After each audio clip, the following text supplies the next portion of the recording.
वहाँ पे खाना लगा है, सबका ध्यान शायद खाने पर होगा, लेकिन आज संडे होने के बावजूद भी आज आप इतनी बड़ी संख्या में हमारे धारा विधानसभा के इस विस्तारित कार्यकारिणी में उपस्थित बहनों और भाइयों, मुझे पता है आपने भाषण बहुत सुने, लेकिन जब ये अभी ठहराव रखने जा रहे थे उदय नांदे, मैं उनका और पूरे टीम का विशेष अभिनंदन करना चाहूंगा कि राष्ट्रीय कार्यकारिणी होने के बाद महाराष्ट्र की कार्यकारिणी हुई, उसके बाद में जिला की कार्यकारिणी हुई, उसमें हम लोगों ने माननीय प्रधानमंत्री जी का तीसरी बार प्रधानमंत्री होने के बाद उनका अभिनंदन किया, वो ठहराव पास हुआ। मोदी जी ने पिछले 10 सालों में क्या क्या किया था, वो 3 पन्नों का ठहराव था, वो हम लोगों ने पढ़कर लोगों को सुनाया, यानी कार्यकर्ताओं को सुनाया।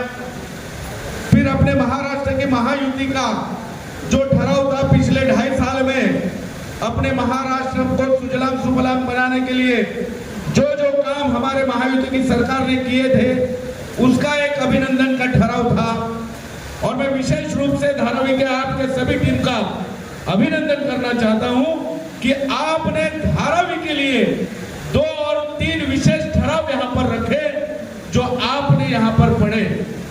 ऐसे पूरे जिला में या पूरे मुंबई में अपने विधानसभा के लिए ऐसा ठहराव किसी ने नहीं बनाया।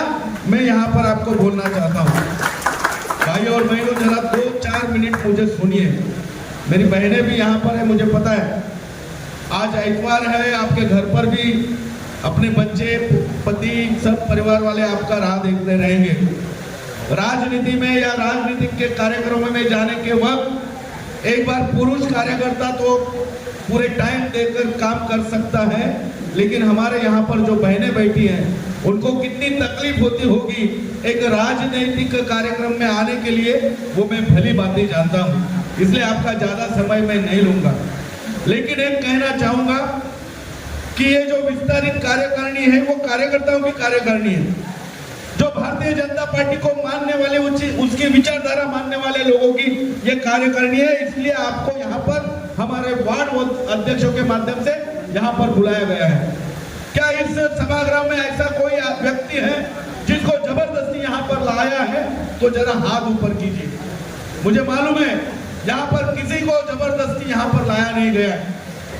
भारतीय जनता पार्टी का कोई भी कार्यक्रम हो, बैठक हो, आपको लगता है कि वहां पर जाना चाहिए, क्योंकि ये हमारा परिवार है। हमने किसी की जाति नहीं देखी, किसी की पाति नहीं देखी, किसी का धर्म नहीं देखा। भारतीय जनता पार्टी एक ऐसी पार्टी है जो किसी की जाति नहीं देखती, पंथ नहीं देखती, धर्म नहीं देखती, लेकिन फिर भी विरोधक भारतीय जनता पार्टी को हमेशा जातीयवादी पार्टी कहा कहती है, उसका मैं खंडन करता हूं और आपको भी खंडन करना पड़ेगा। जाति पाति का ये नीच राजनीति ये कांग्रेस की देन है। पिछले 60 सालों में समाज में फूट डालो और राज करो, ये पाप कांग्रेस ने किया है, और उल्टा वो भारतीय जनता पार्टी के ऊपर ये आरोप लगाते हैं। उनको मैं कहना चाहूंगा, आपने तो सैनिकों की जाति भी पूछी थी। जो सैनिक अपनी देश की रक्षा के लिए, अपने देश के 130-140 करोड़ जनता के लिए उस बर्फीली पहाड़ी पर खड़ा रहता है, दिन रात वहां पर बंदूक हाथ में लेकर खड़ा रहता है, ताकि हमारे 140 करोड़ की जनता सुख से अपने घर पर नींद ले। आपने उस सैनिक की जाति पूछी, और आज संसद में भी आप जाति गणना चाहते हो। अरे आपके नानी ने क्या नारा दिया था, न जाति पर न पाति पर मोहर लगाओ हाथ पर, ये उनका नारा था, उसकी दादी का। वो राहुल गांधी संसद में जाति गणने की बात करता है।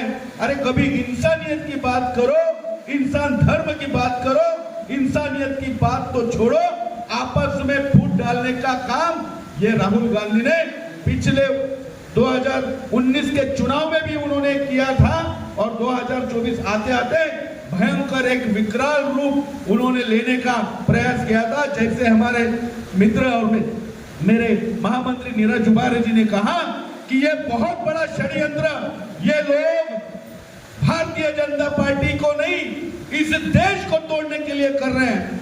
आप ध्यान से सुनिए मेरे भाइयों और बहनों, इनको राज इसलिए चाहिए कि इस देश के टुकड़े हो, इस देश में अराजकता हो, इस देश में खून खराबा हो, इसके लिए ये दिन रात इनकी इकोसिस्टम काम करती है। इनके सहयोगी देखो, इंडिया आघाड़ी के लोग देखो, एक एक नेता का चेहरा देखोगे, उनकी करतूतें देखोगे। जिन जिन राज्यों में इनकी सरकारें थी और है, वहां पे अराजकता के सिवा, भ्रष्टाचार के सिवा, खून खराबे के सिवा आपको कुछ नहीं देखेगा।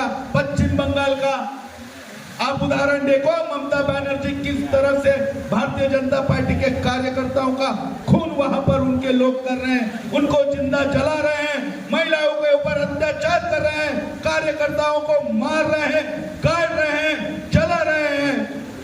क्या ये लोग चाहिए आपको? चाहिए? केरल की स्थिति देखो क्या है, केरल में भी वही हो रहा है। धारावी में आहिस्ता आहिस्ता उनकी मदद से, जो पिछले दिनों में आपने कान दिखा, एक हमारे कार्यकर्ता का खून हुआ, ये उनकी जो सोच है वो सोच का नतीजा है दोस्तों। वो वैश्य परिवार का लड़का 25 साल का मर गया। अगर हमारे घर में ऐसा किसी का खून होता है तो हमारी स्थिति क्या होगी? हमारा बच्चा अगर जाता है, अपना भाई जाता है, अपना बच्चा जाता है, अपने घर का एक सदस्य जाता है जो कमाने वाला है, वो जाएगा तो हमारा क्या होगा? इनको अपनी राजनीतिक रोटियां सेकनी है। एक भी खासदार, कांग्रेस का खासदार, वो जो अभी खासदार भी बनी है, आमदार भी बनी है, वैसे के घर पर नहीं गए। आतंकवादियों के प्रति इनको बहुत प्यार है, उनके पार्टी को प्यार है, लेकिन जिस व्यक्ति का कुछ कसूर नहीं हो, इसके घर पर जाने का भी उन्होंने सौजन्य नहीं रखा। क्या ऐसे लोग प्रतिनिधि चाहिए? आपका मैं अभिनंदन करना चाहता हूं। आपने धारावी में जो नशे का अड्डा दिन ब दिन बढ़ता जा रहा है, उसकी मांग आपने की है। पुलिस प्रशासन को सख्त ताकीद देने के लिए कहा है। यहाँ पे पुनर्निर्माण के लिए यहाँ का नागरिक यहीं पर बसना चाहिए। अरे आपने तो यहाँ पर आमदार, खासदार, नगर सेवक कितने सालों से दिए थे, चुनकर दिए थे। क्या किया आपके धारावी के लिए उन लोगों ने? आपको झुग्गी झोपड़ियों में रहने के लिए बाधित किया। और जब हमारी सरकार आई, माननीय देवेंद्र फडणवीस जी ने धारावी का एक सुंदर मॉडल बनाया। अब अदानी अंबानी की बात करते हो, उनको कोसते हो, उनके बारे में अनाप शनाप बोलते हो। क्या वो विदेशी है? वो विदेशी व्यापारी है? वो अपने देश के व्यापारी है। अगर कुछ गलत है तो सामने आकर बोलो। सिर्फ टीवी पर अडानी अंबानी, अरे अंबानी के घर में तो आपका लड़का जाकर नाच रहा है, मुजरा कर रहा है, उस वक्त अंबानी आपको अच्छा लगता है? अदानी अगर पूरे विश्व में से धारावी को डेवलपमेंट करने के लिए निविदा मंगाई जाती है, टेंडर मंगाया जाता है, तो दूसरा कोई नहीं भरता, यह आदमी भरता है, तो उसके ऊपर अब आरोप करते हो। याद करो कांग्रेस के काल में 2014 के पहले कितने करोड़ों का, अरबों का भ्रष्टाचार हुआ था। अब भ्रष्टाचार की बात करते हो। पिछले 10 साल में एक भी मंत्रालय ऐसा नहीं है जिसमें एक पैसे का भी भ्रष्टाचार हो। यह मैं छाती ठोक के कहता हूं, क्योंकि यह भारतीय जनता पार्टी की सरकार है, ईमानदार पार्टी की सरकार है। और क्या बात करता है राहुल गांधी? शर्म आनी चाहिए आप लोगों को।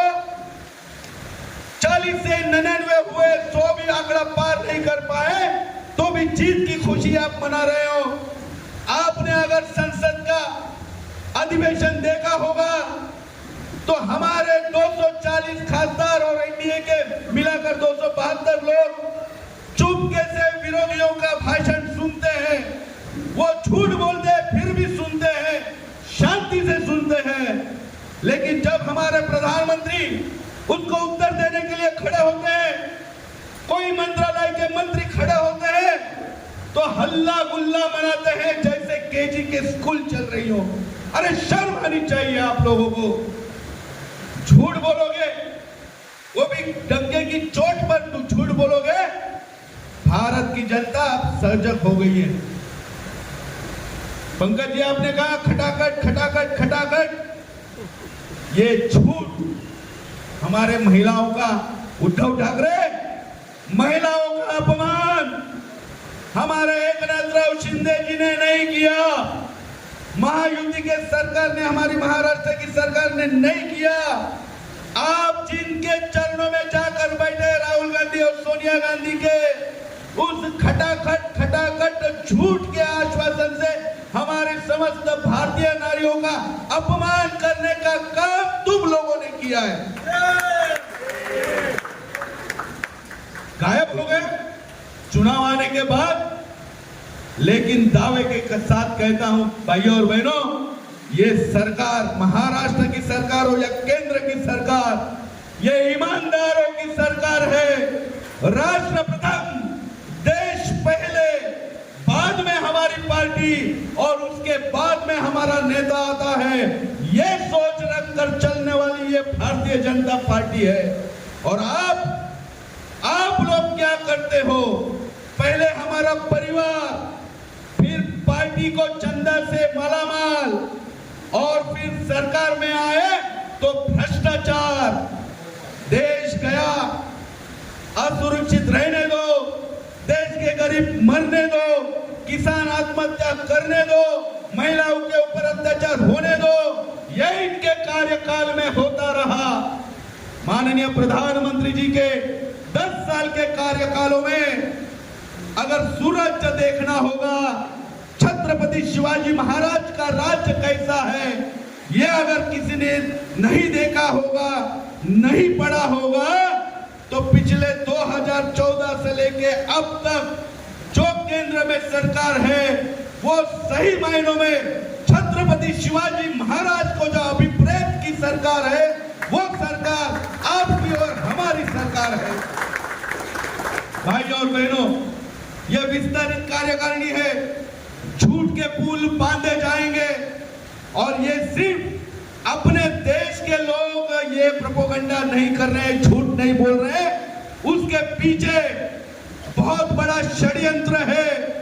विदेशी ताकतें अपने देश को नेस्तनाबूद करने के लिए देख रही हैं, देश के टुकड़े होने के लिए देख रही हैं, देश में अराजकता फैलना उनका वो सपना है, मकसद है। क्या हम भारतीय जनता पार्टी इसका विरोध करेंगे? जोर से बोलिए, क्या हम इसका विरोध करेंगे?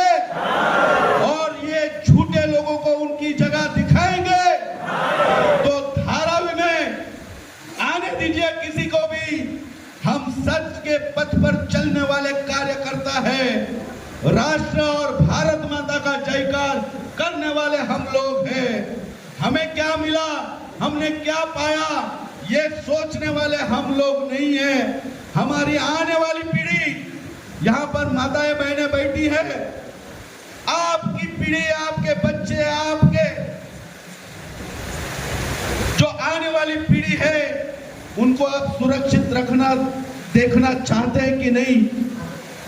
क्या बांग्लादेश जैसी स्थिति हम लोगों को करना है?